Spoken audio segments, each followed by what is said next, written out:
Today we're here at Digital Origin with Stephen and Dan. My name's Costa. I'm one of the cybersecurity consultants at Enable, and we're here to talk about cyber and business resiliency across small businesses and small enterprises. So Stephen, what does the reality of cyber resiliency look like for businesses in the UK today?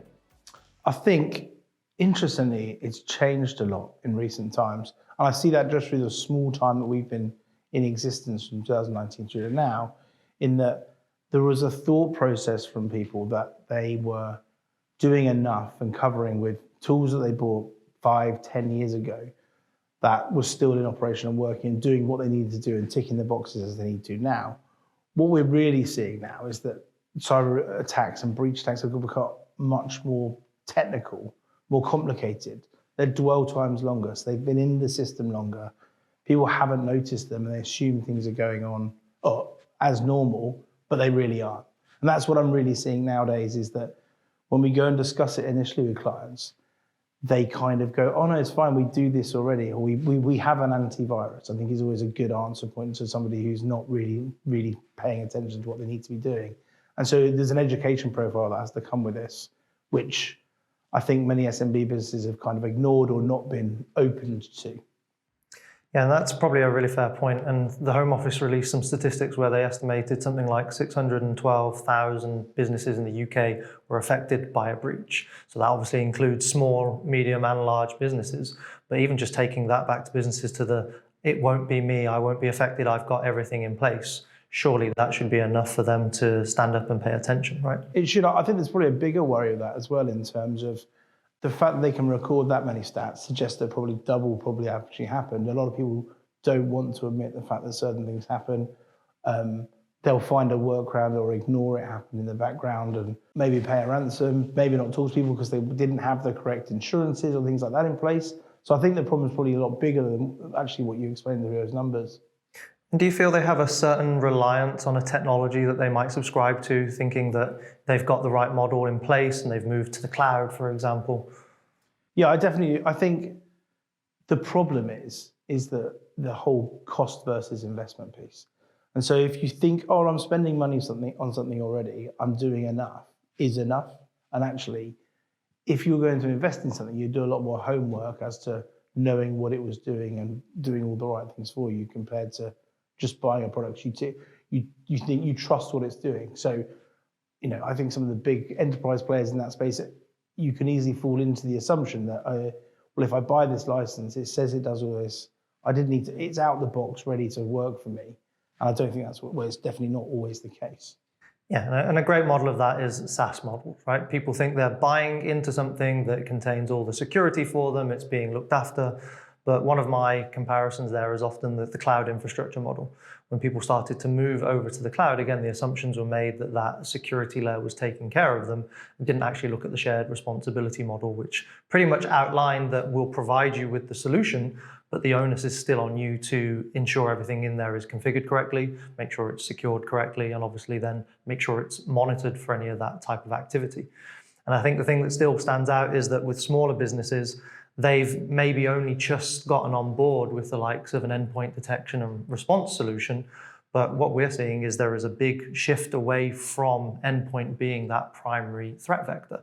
Don't get me wrong, it still makes up nearly 50% of the attack vectors that come through, but identity is what we're seeing as that huge new perimeter whereby you get access to somebody's identity and that can get you into a SaaS application.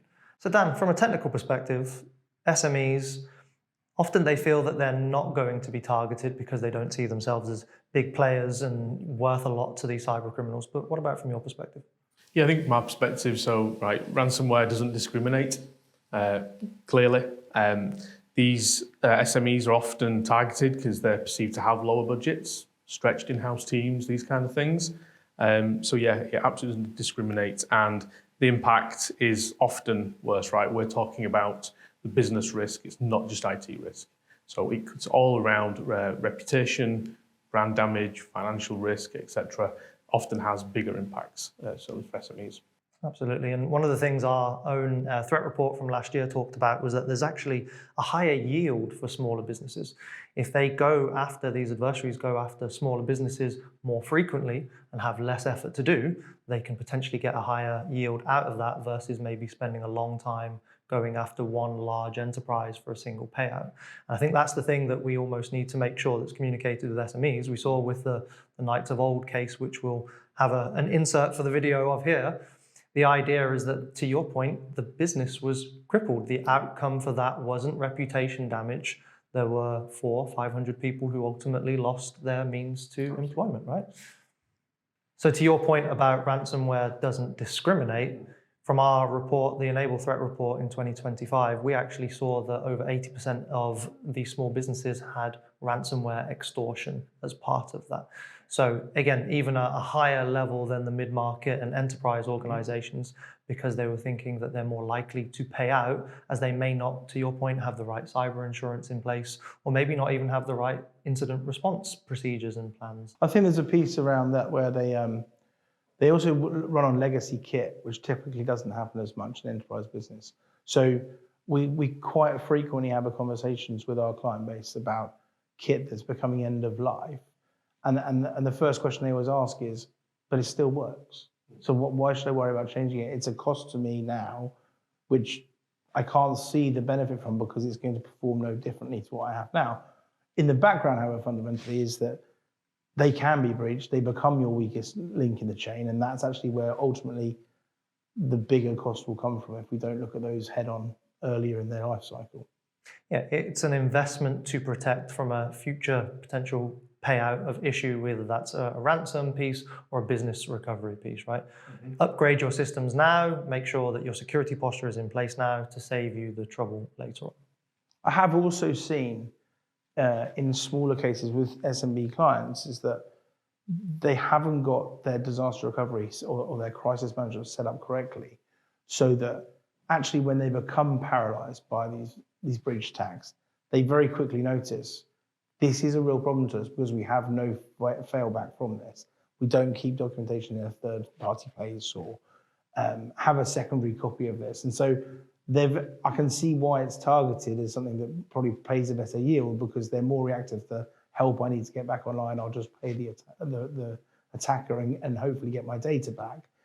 And it's only after that point to then go, I need to keep it in a separate place because I might need it in the future. And so I think that disorganized piece of data being kept is more prevalent in SMB businesses compared to enterprise who follow a big process. So just to summarize here then, guys, SMEs we know are as much involved in being targeted by attackers as mid-market and enterprise organizations. But I think the outcome that we've quickly established here is that often is the case they fall more prey to it because they haven't got some of those business continuity or business resiliency plans in place to be able to test their policies, their procedures, and even the technology that they may have rightly invested in.